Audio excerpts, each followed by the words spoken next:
So, hello everybody. So, for this first week of Lent, we're gonna have the reading of Matthew 4, verses 1 to 11, which is Jesus being tempted in the wilderness.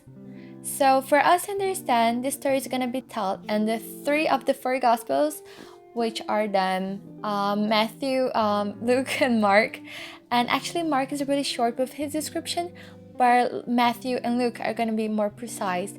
The story is basically that after being baptized, Jesus is led through the Holy Spirit into the wilderness, where he's going to be tempted by the devil during 40 days and 40 nights while he's fasting.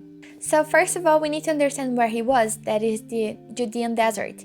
The Judean desert is actually in Israel, next to West Bank, that is actually in East Jerusalem, and then you go to the Sidons to Dead Sea, and it's marked by natural terraces with escarpments.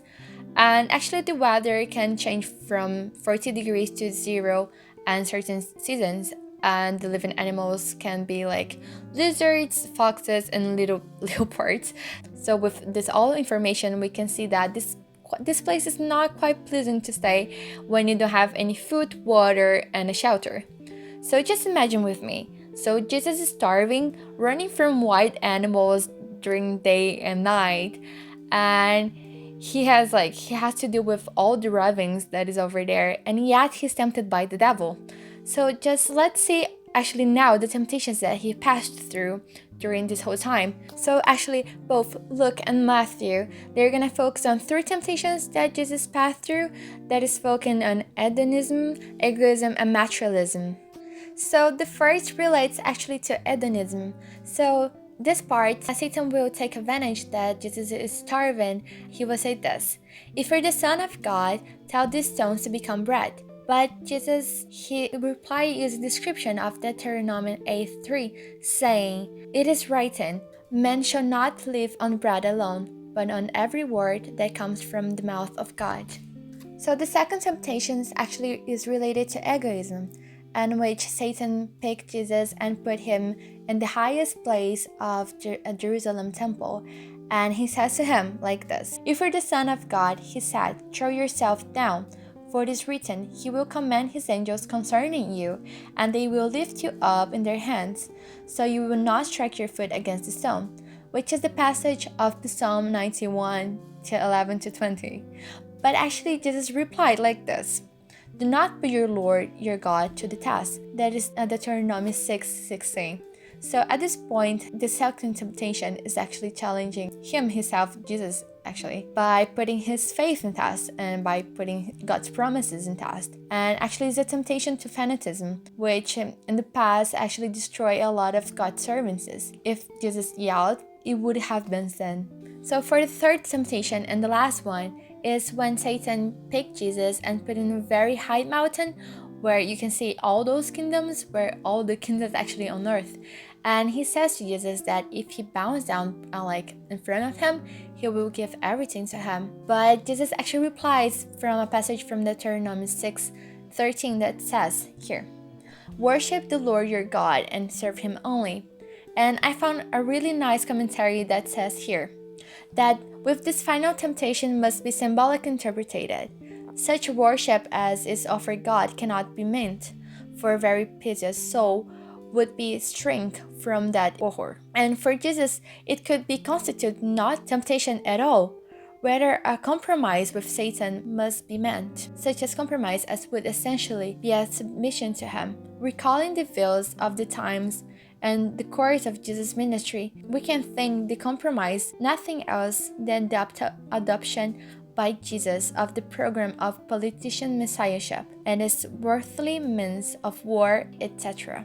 So now knowing what kind of temptations Jesus passed through and what we can understand from it, I would like to take a look actually how Satan tempted Jesus. Because when we take a look from the first and the second temptation, there's something that really catches our attention. That is basically, when he's going to start his temptations, he always says, "If you're the Son of God." When he puts like this, it doesn't mean that he doesn't know who Jesus is. It doesn't mean that he's start questioning or he really wants him to prove.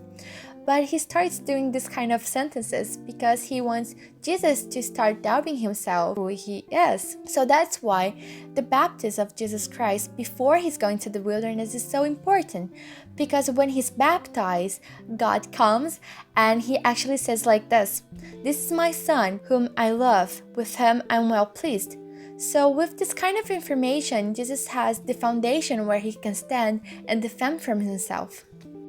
But how can we relate this kind of passage through all our lives?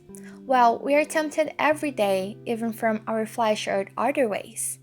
So it's really common to us. So that's why it's so important to us, this kind of passage, because it just shows how Jesus, he passed through all the situation to show how close he was to us, and so how we can overcome all this like he did. So since it's the period of Lent, a lot of people decide to sacrifice something in order to get a closer relationship to God, maybe to listen to him or just stay in him. And in this kind of times, we are most tempted. So actually the word of temptation in Greek actually can be also translated and being tested. Knowing that, we can also understand that in these moments our faith is tested for ourselves and to God. So now I would like you to close your eyes and just think about all the temptations that you're passing through your life, and maybe they're putting your faith in proof.